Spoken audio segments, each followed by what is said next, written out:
how to start a property management business. Hey, it's Chris here from Property Abundance, and in this video today we're going to be looking at how you can use management of other people's properties to either scale up the speed of your business growth or to start a business from scratch if you're starting from a position where you have no money. So firstly, let's just unpack this a little bit. What is management? Well, look, management and management businesses in property are where you're taking on the operations of an existing property. So you could have, let's say, a landlord where they've been running property as an HMO and they just haven't set their systems up right, they haven't set their marketing up right, maybe they've got some voids, maybe they've just got loads of tenant issues because they haven't invested into the systems in their business. And what they want is someone to come along and remove that headache, take away that pain. Now in that instance, that's where we can come in. Now look, if you use the right systems and use the right marketing methods, you can fix these issues for them straight away. Another example is where you might have, for example, a landlord that has a portfolio of properties and is looking at ways in which they can increase the yield that they're getting. So let's say, they've invested, they followed the traditional vanilla buy-to-let investing method for several years. And during that time, they've built up a portfolio. Now, obviously, that used to work. These days, it doesn't work so well. But now they've got to the point where actually, because of the tax changes and stuff that came in, now they're not making that much money and they're looking for ways that they can increase the returns from their existing portfolio. Now, again, in that instance, that's where we can step in and say, well, look, you can run these properties as HMOs, you can run them as serviced apartments, but it's more hands-on. There's more that you have to get right. And therefore, someone like us can step in with the right systems, with the right processes, and with the right marketing methods to relieve them of that extra stress. They get more money out of their existing portfolio, and you create fees for yourself by running the property, and you charge them fees. So in this instance, when you're going to manage somebody else's property, when you're going to run a management business, what are you responsible for? Well, it's everything, really, everything that's hands-on. So the marketing of the property, whether it's a serviced apartment or an HMO, you need to find people to come and live in that house. You deal with any inquiries, you deal with any viewings if people want to view the property. You take the bookings and the payments for that property. You make sure checking goes smoothly. You make sure that the changeovers happen smoothly. You make sure that the property is maintained, and you inspect it to make sure it stays in good condition. So you're really taking over the hands-on element of property for them, giving them a completely passive investment and creating fees for yourself without having to invest a single penny yourself. So sounds great. How you can start this business, you don't need loads of money to start it. How much can you earn? Well, management fees are typically between 10 and 15%. Now, if we're talking about the more creative strategies like HMO and serviced apartment, then it's normally 12 to 15%. So that can mean that actually your earnings can be pretty good. So let's say you were to run somebody's serviced apartment for them and you could achieve a nightly rate of £200 a night and you get average occupancy of, let's say, 21 nights a month. That means you've generated revenue of £4,200 a month for them. Now, if you're charging a 15% management fee, which is what we do within Trade States, for single units, we charge 15%. That means you've created a revenue of £636 a month from a property you don't need to own, from a property you haven't invested a single penny into of your own money, and you've created, I'm not going to say life-changing money, but a good chunk of income from a property that you haven't even had to own. Now, again, let's take the HMO example because that was serviced apartments. Let's say you've got 6-bedroom serviced apartment and you're going to charge £600 per room per month. In London, typically you'll get even more than that, like 700 to 800. In Central, maybe even 900 to 1,000. But let's say we're just outside London, we're charging £600 per room per month. That means we generated revenue of £3,600 a month. And again, if we're going to charge our fees on that, it means £540 a month from a house we don't own, from a house we haven't invested any of our own money into. So there's tons of benefits to running a management business. The first is very little, if any, startup cost. Okay, because you don't need huge chunks of money, you're not actually buying anything, you're not even leasing anything, you don't need to invest any money into this. For that reason, the second benefit is that there's no financial risk. Okay, because you're not putting your money on the line, there's no risk of finances being lost.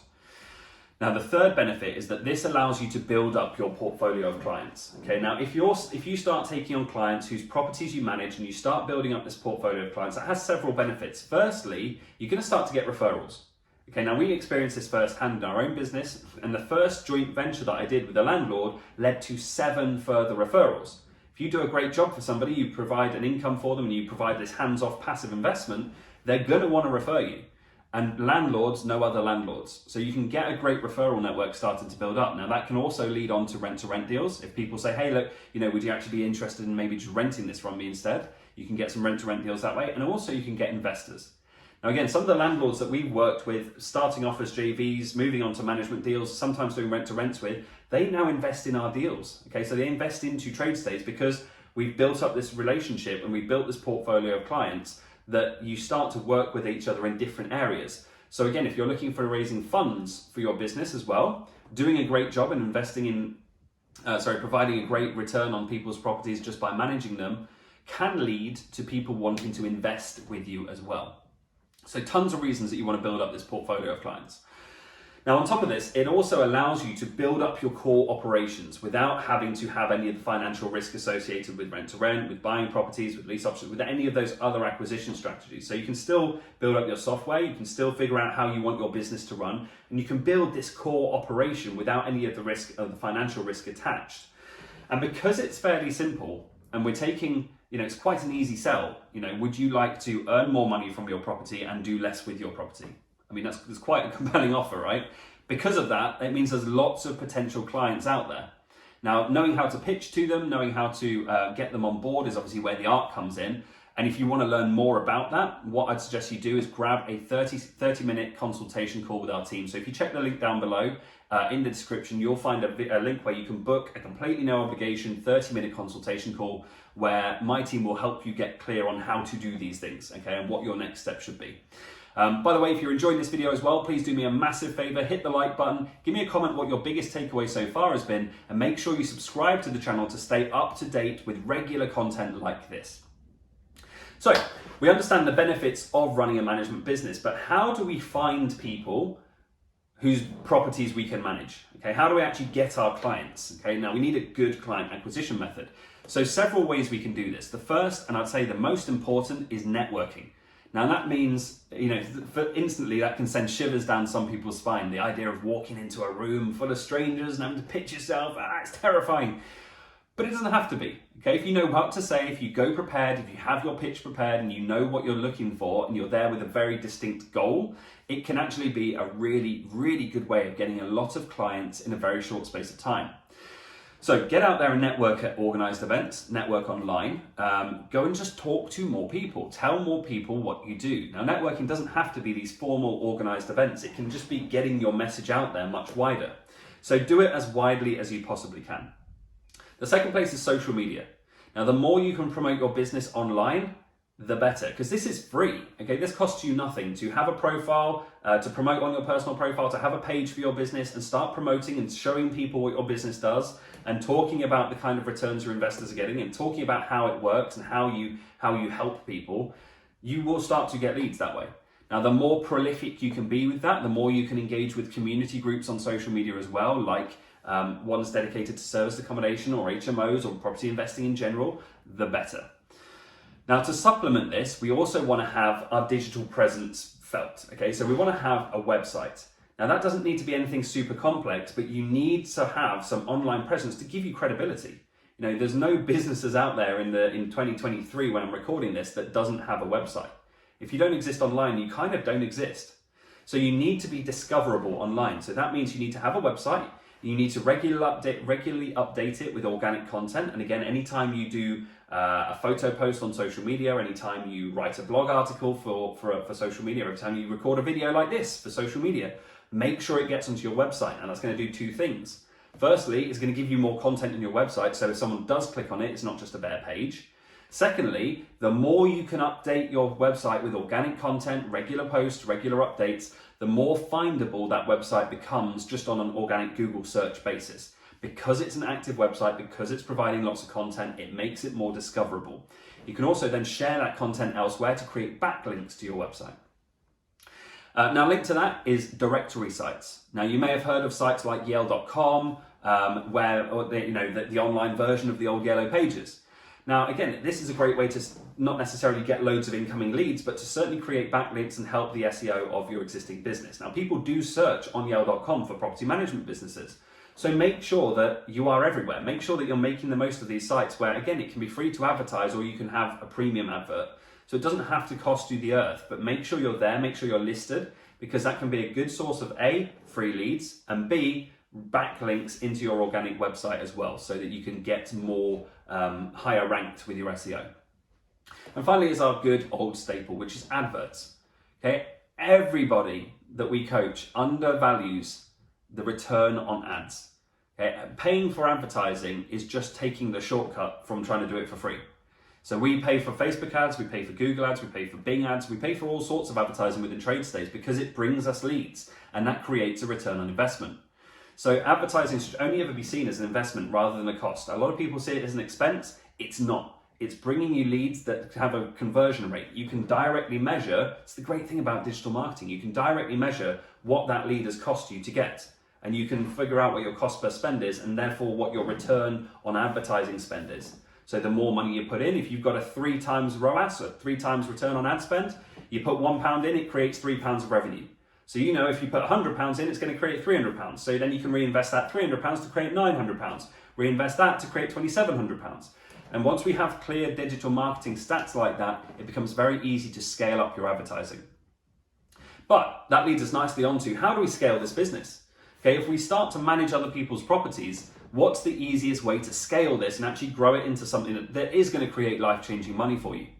Well, the first thing is you need to standardize and systemize your business from day one. If you're going to run management, you've got to have a set way that you do things, from how you view properties, how you log your client leads, how you deal with tenant complaints. You want to start to standardize this from day one. So as you go through and you start to deal with these things and complaints start coming in and viewing requests start coming in and people start paying their rent, you need to standardize how each of these operations is going to happen and create FAQ lists. Okay, so as soon as you have questions coming in, when you know what the answer to that is, document that and create this FAQ list, because that's going to pay you back 10 times over in the future, and you'll see why. So do your first couple of management deals and build and standardize your systems based on the experience of running those. Now, you're also going to need some property management software, and I would recommend that you get this from deal number 1. Now, property management software can do tons of automations for you, from automating rent chasing emails to automatically sending check-in instructions to automatically checking people's IDs to automatically updating your pricing. There's just so much that PMSs can do. So make sure that you get a property management software from day one. Again, if you want recommendations, obviously it depends on the business you're running, but drop a question down in the comments if you're looking for recommendations on which ones we use. Now, as we grow our business, we need to start to bring resource in. Now, the first one is our PMS for our automations, but there's certain things that can't be automated. And that's where having a virtual assistant becomes really, really useful. So if you do your first 2 deals, I would then say that's the point at which you want to hire a virtual assistant. Now, again, remember, we're talking about $550 to $650 of income per property per month that we're managing. So that means that a couple of property deals, you're making over £1,000 a month. So if we take that money and reinvest it back in, we get ourselves a VA that's going to cost us £500 to £600 a month. They can then deal with all those FAQs that you've already built from the experience you got from your first 2 deals. They can deal with all inbound inquiries, all phone calls, anything that can be done on a computer or on a phone. They can take that over for you. Now that then frees your time up massively. So then we can start to invest our time into the higher value activities, the finding new landlords to work with, the going to networking events, the finding investors, the things that create growth in our business. So we want to use our time to scale up the business. And after 5 deals, that's when you'll want someone on the ground. Okay, somebody who's in the location. And again, this is another big reason that we recommend people focus on set locations, because it makes it much more scalable. Now that might sound contradictory, because you go, well, surely it's more scalable if I have a wider net. Yes and no. Yes, you may have more opportunity, but it's going to be harder to scale your business because you need lots more people in lots of different locations, because property is tied to a location. So having a runner, as we call them, in a set location, this is the kind of person that goes around and replaces the plates when they get broken in the houses, goes and lets the people back into their rooms when they lock themselves out, goes and gets rid of an old mattress and replaces it with a new mattress when something's worn out. So this is the person that does the running around for you. Now again, there's a cost of this, but if you wait until deal number 5 and you've got 5 management deals, you're now making £2,700 a month from your business. You have more than enough to hire a runner on a job basis. Now, where can you find them? Sites like TaskRabbit and any kind of gig economy sites like that are a great place to start to find runners for your business. Now, again, this keeps our time free. Up until that point, you've got to do that running around yourself. But as soon as you've got the runner in place, that's now outsourced as well. So you've got even more time free to focus on building this business, finding new clients, and growing your revenue streams. So we focus on growing up until 10 deals at this point. Now, once you get to 10 deals, again, there's another step that we need to take here. And this is where we hire a full-time property manager. Now, again, at this point, you're making about £5,400 a month, Ken. If we make about 540 per deal, up to 650 per deal, then we're between 5,400 and £6,500 per month of revenue for the business. We can hire somebody full-time easily for £2,500 a month for a property manager role. So it's about half of the earnings are going to go to pay this person to run those property businesses full-time. Now, they may or may not need the VA in support. Probably they don't. If they're full-time, you can probably get rid of the VA at that time and then replace it with the property manager. Okay, it's a more expensive resource, but then you have full-time dedicated resource in your business to deal with all inquiries, all problems, all running around just to run the actual properties. That will then allow you to scale. Okay, your time is now completely free to allow you to scale. Now, in our experience, 2 property managers working part-time each, so somebody covering like Monday to Thursday, somebody covering Friday, Saturday, Sunday, gives you 7 days of coverage. That'll cost you about £4,000 a month, and those 2 people combined can run about 25 properties for you. So if you then scale your business up to 25 properties, using the same methods that we've already spoken about, you've then created an income of about £13,500 for a cost of running it of about £4,000 to £4,500, leaving you with a profit of around about 10k a month. So you are making £10,000 a month from a business model that you haven't had to invest a single penny into buying any properties or even owning any properties in any way, shape or form, just by providing bolt-on services or using this strategy to grow an existing business as well. So hopefully you found this really, really useful. This is something that we did within our own business at TradeStays. This is something we hope help coach our clients on a daily basis. If you want to find out more about how you can do exactly this and want some step-by-step instruction on how to do it, go ahead and book a 30-minute consultation with my call. You'll find the link in the description down below. On that call, we'll help you get clear with exactly what your next step should be, where you are right now, where you want to get to. If this is the model you want to follow, just tell us straight away, because that makes it super easy for us to help you. And on that call, we'll get you clear on what your next steps are. But hopefully you found this super useful. Make sure you click the like button, comment down below on what was your biggest takeaway from this, and subscribe to the channel if you want to see more content like this, giving you step-by-step instruction on how to build and grow your property business. Other than that, guys, have a great rest of the day. I'll see you soon. Bye-bye.